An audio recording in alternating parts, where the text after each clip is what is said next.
So, in this pursuit of overcoming sin, और पाप पर विजय पाने के हमारे इस खोज में I had to seek in the Bible, because my answers are all in the Bible. मुझे बाइबल में कुछ चीज़ें ढूंढनी पड़ी क्योंकि मेरे सारे उत्तर मुझे बाइबल से ही मिलते हैं। What is the clearest definition of sin? पाप की सबसे साफ व्याख्या क्या है? And I had many definitions of sin, and there are different definitions of sin in the Bible. और मेरे पाप की कई अलग अलग व्याख्या मेरे मन में थी और बाइबल में भी पाप की अलग अलग व्याख्याएं दी गई है। For example, उदाहरण के तौर पर it says in Romans 14 उदाहरण के तौर पर रोमियो 14 में लिखा है and verse 23, उसका 23 वचन, the last part, whatever is not from faith is sin. उसके अंतिम भाग में लिखा है जो कुछ विश्वास से नहीं वो पाप है। That's quite a high standard. ये तो बहुत ऊंचा स्तर हुआ। Faith is dependence upon God. विश्वास का मतलब हुआ परमेश्वर पर निर्भर होना। And to say that if I live my life without recognizing my dependence upon God, I'm living in sin. और ये कहना और इस बात को पहचानना कि अगर मैं अपने जीवन में परमेश्वर पर निर्भर न होते हुए जी रहा हूँ तो फिर वो पाप है, मैं पाप में जी रहा हूँ। I'm not even realize it. और मैं शायद उसको जानता भी नहीं, मुझे उस बात का एहसास भी नहीं हो रहा। You know, there are people who live in such filth in slums that they don't realize that they stink. क्या आप जानते हो कुछ लोग झुग्गी झोपड़ियों में ऐसी गंदगी में जीते हैं कि उनको इस बात का एहसास भी नहीं है कि उनसे बदबू आ रही है।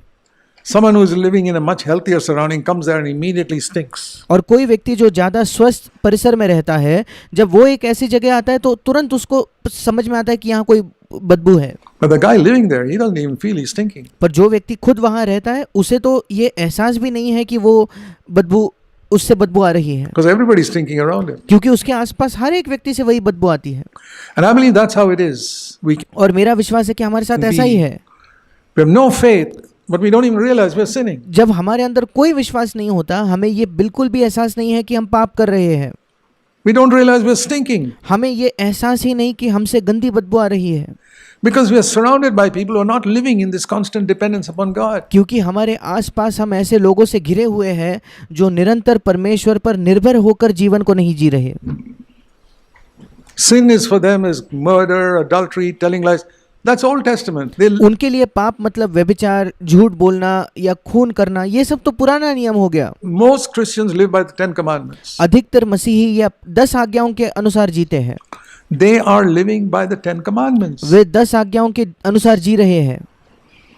They're not living by the standard of sin that Jesus spoke about. और जिस पाप के स्तर के विषय में यीशु ने बात की उसके अनुसार वे नहीं जीते।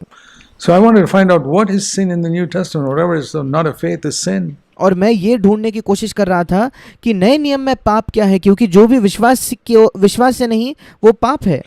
Or 1 John chapter 1 John chapter 2 या पहला यूहन्ना उसका दूसरा अध्याय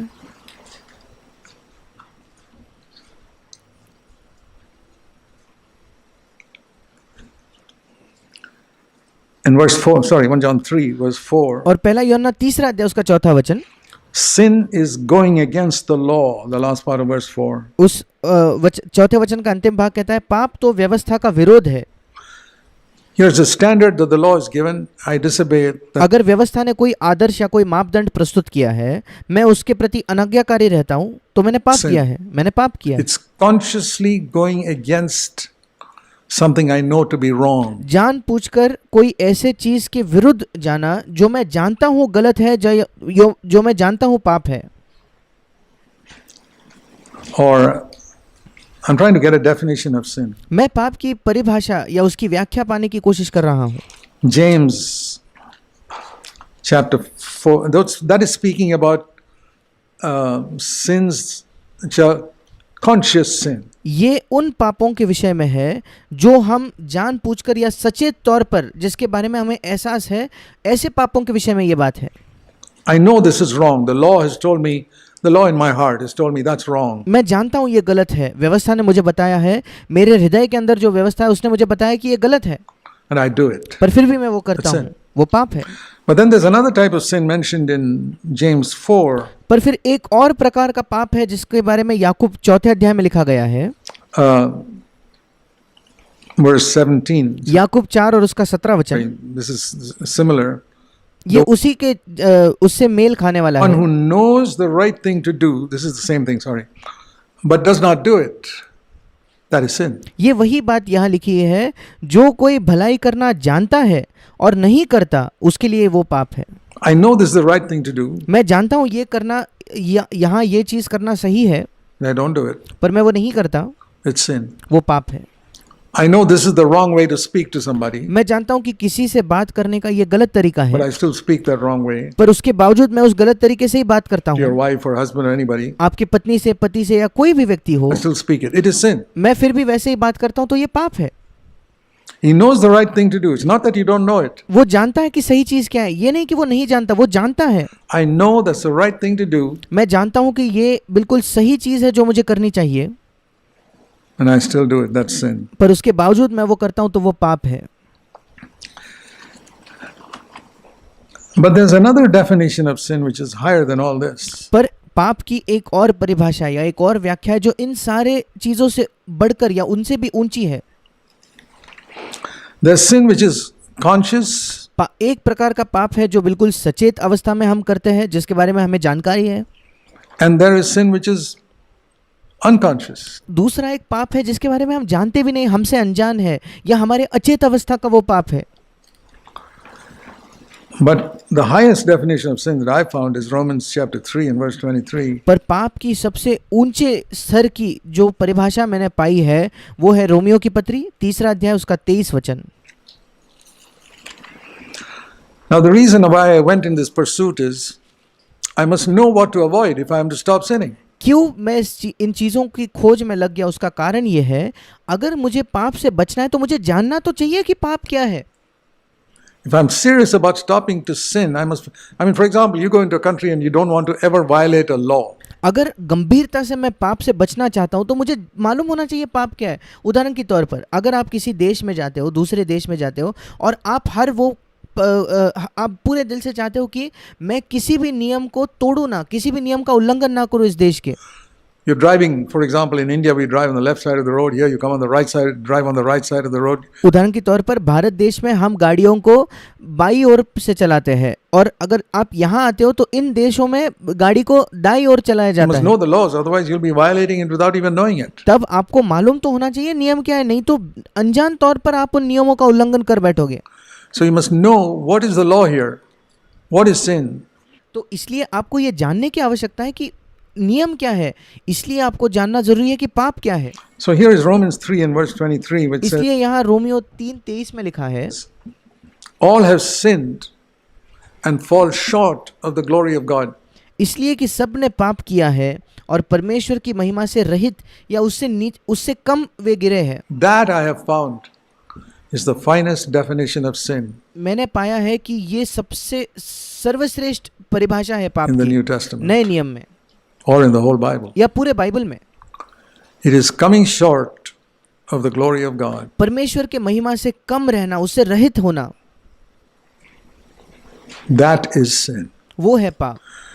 Conscious, unconscious, all included in this statement. सचेत पाप हो, अचेत पाप हो, जानबूझकर या जिसके बारे में हम अनजान हैं, वो सारे पाप इस एक वाक्य में शामिल है। So then I wanted to discover, I'm talking about my own journey of discovery. फिर उसके बाद मैं इस बात को खोजना चाहता था और ये मैं आपको अपना सफ़र बता रहा हूँ कि कैसे मैंने इन चीज़ों को खोजा। What is the glory of God? परमेश्वर की महिमा क्या है? And for years and years and years, I used to think that must be some bright light in the Old Testament. The glory of God came on the temple. और कई वर्षों तक मुझे लगता था कि परमेश्वर की महिमा मतलब कोई बड़ी ज्योति होगी, बड़ा तेज होगा, क्योंकि पुराने नियम में हम पढ़ते हैं कि परमेश्वर का तेज या उसकी महिमा उस मंदिर पर उतर आई। I would read that, and every time I read about the glory of God being manifested in the Old Testament, it was like a bright fire or something. और जब कभी पुराने नियम में मैं परमेश्वर की महिमा प्रदर्शित होते हुए मैंने देखी थी या पढ़ा था, तो मैं देखता था कि वहाँ कोई बड़ी ज्योति या बड़े अग्नि के समान कुछ होता था। And I wanted to investigate and see is that what it means? और फिर मैं ये ढूंढने की कोशिश कर रहा था, ये जांचने की कोशिश कर रहा था, क्या परमेश्वर की महिमा का यही मतलब है? That's again an Old Testament concept. फिर एक बार ये जो हमारे मन में चित्र है, ये पुराने नियम का एक चित्र है। But I tell you, 99% of Christians, if you ask them what is the glory of God, that's what they'll say. पर मैं आपको बताना चाहता हूँ, अगर आज आप 99% मसीहों से पूछो कि परमेश्वर की महिमा क्या है, वो यही कहेंगे। They have never bothered to investigate what is the meaning of that expression. उन्होंने कभी भी ये कोशिश ही नहीं की है कि वो जो कथन है परमेश्वर की महिमा, उसका मतलब क्या है, इसे ढूंढने की कोशिश नहीं की है उन्होंने।